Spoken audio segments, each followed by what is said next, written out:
साल 1946। ब्रिटिश हुकूमत कमजोर हो चुकी थी। दूसरी जंग-ए-अजीम ने ब्रिटेन की ताकत को हिला दिया था। अब यह साफ था कि अंग्रेज ज्यादा दिन तक हिंदुस्तान पर राज नहीं कर सकते। लेकिन एक बड़ा सवाल सामने था, आजादी के बाद हिंदुस्तान एक रहेगा या दो अलग मुल्क बनेंगे। 1946 में ब्रिटेन ने कैबिनेट मिशन प्लान पेश किया।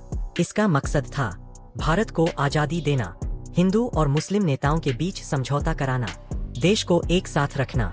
लेकिन कांग्रेस और मुस्लिम लीग के बीच राजनीतिक भरोसा खत्म हो चुका था। आखिरकार यह योजना नाकाम हो गई। कैबिनेट मिशन प्लान के टूटने के बाद मुस्लिम लीग ने एक बड़ा फैसला लिया।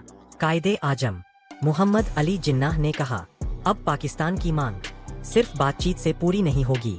इसलिए मुस्लिम लीग ने एक नया ऐलान किया, डायरेक्ट एक्शन। 16 अगस्त 1946 को मुस्लिम लीग ने पूरे भारत में डायरेक्ट एक्शन डे मनाने का फैसला किया। सबसे बड़ा प्रदर्शन कलकत्ता में हुआ। हजारों लोग सड़कों पर उतर आए। शुरुआत में यह एक राजनीतिक प्रदर्शन था, लेकिन कुछ ही घंटों में हालात बदल गए।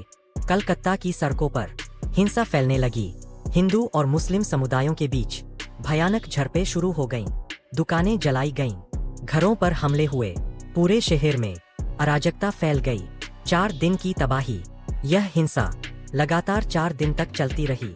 इतिहास में इसे कहा गया द ग्रेट कलकत्ता किलिंग। आंकड़ों के अनुसार लगभग 4000 लोग मारे गए, हजारों लोग घायल हुए, हजारों घर तबाह हो गए। कलकत्ता एक युद्ध भूमि बन गया। पूरे देश में असर। कलकत्ता की हिंसा जल्द ही दूसरे शहरों में भी फैल गई। नूह, बिहार, पंजाब और बंगाल में सांप्रदायिक तनाव बढ़ने लगा। अब यह साफ हो गया था, हिंदू और मुस्लिम नेताओं के बीच समझौता बहुत मुश्किल हो चुका है। ब्रिटिश सरकार की चिंता। ब्रिटिश सरकार अब समझ चुकी थी कि हालात तेजी से बिगड़ रहे हैं। अगर जल्द फैसला नहीं किया गया तो पूरा देश गृहयुद्ध में बदल सकता है। इसलिए ब्रिटेन ने भारत के भविष्य पर फाइनल फैसला करने की तैयारी शुरू कर दी। निष्कर्ष, डायरेक्ट एक्शन डे 1946 सिर्फ एक राजनीतिक प्रदर्शन नहीं था। यह वह दिन था जब हिंदुस्तान की राजनीति खून और हिंसा में बदल गई।